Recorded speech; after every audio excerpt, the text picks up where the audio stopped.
name is Hayley Ives and I'm a director in Crowe's tax resolutions team. Thank you for joining me for podcast number 2 in Leading Her Way, Crowe's new series celebrating the journey and achievements of some of our female leaders at Crowe and also highlighting some of the projects led by the Women's Empowerment Programme. I'm pleased to be joined by Diviya Ramaiya, a partner in our business solutions team, who I've worked with for some 12 years. That's right. About right? Yeah. Crazy, right? So I thought I'd start by asking, why is the Women's Empowerment Programme important to you and the firm? It would have been lovely to have this program in place 13 years ago when I joined, and it would have been immensely invaluable. Having said that, there's great work that's been put in, in this initiative, and I know Rebecca and her team have done really, really well. Over the last 7 years, I've taken part in all sorts of different initiatives, the International Women's Day, we've had, drinks, networking. And one thing that stands out for me is you get so bogged down in doing your day job, focusing on client service, looking after the division, looking after the growth of the division, looking after your people, and assuming that that's it as far as your career development and growth is concerned. What WEP has done is highlighted that there is a lot more there and you can learn so much from the leaders. So for me personally, I'm grateful, immensely grateful that that's in place. From a firm perspective, it's providing everybody with an equal opportunity to shine, whether it's women or whether it's men. It's just having that transparent lens on people to say, together, whatever your gender is, we can do so much more. It's also a great initiative for the future generation. Thank you, Diviya. So what challenges have you faced during your time at Crowe? Are you willing to share something with us? When you're new to a firm, people automatically assume that they value somebody else more than they do a woman. And I faced that. In the early days. It was a shock to the system. Prior to joining Crowe, I used to work in a small practice. I was client relationship manager there, and I had about 300 clients under my portfolio. And I had the one-to-one relationship with them. They were owner-managed businesses led by Mr. and Mrs. who had no idea of how tax ran, had no idea what implications of VAT and accounting would have. So it was nice to have this relationship with the clients and provide, advice. So coming into a firm like ours, obviously the landscape changes. You've got medium-sized clients, you've got large-sized clients. All of that you don't realize at that point in time. You start internalizing why people are not valuing your advice and are relying on male managers instead.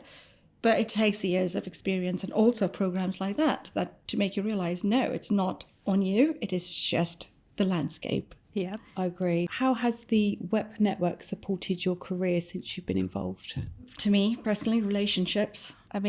We touched on this earlier. You and I have been with the firm for over 12 years, Hayley. Yeah. And I remember in the old office, we were span over different floors. And it wasn't until we came into this new office and became part of the WEP program that we've developed this really nice relationship, on a work front, but also on a personal front. It's nice to have somebody to just go to and speak to say, I'm not feeling all right today. This is happening on a personal front.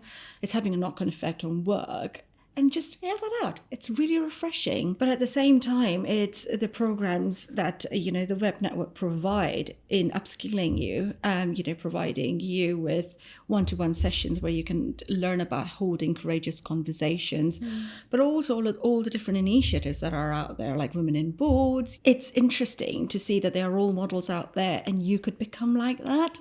You're not defined by your day role or your job title. You could do so much more. Very inspiring. Thank you very much. So, personal story, a strategy, some practical advice that you would like to pass on to the next generation of female leaders at Crowe or any other professional services firm? I think it's about the future and about their career journeys and growing as a person. You're in charge of your own destiny, really. Just hone into it. Take the reins.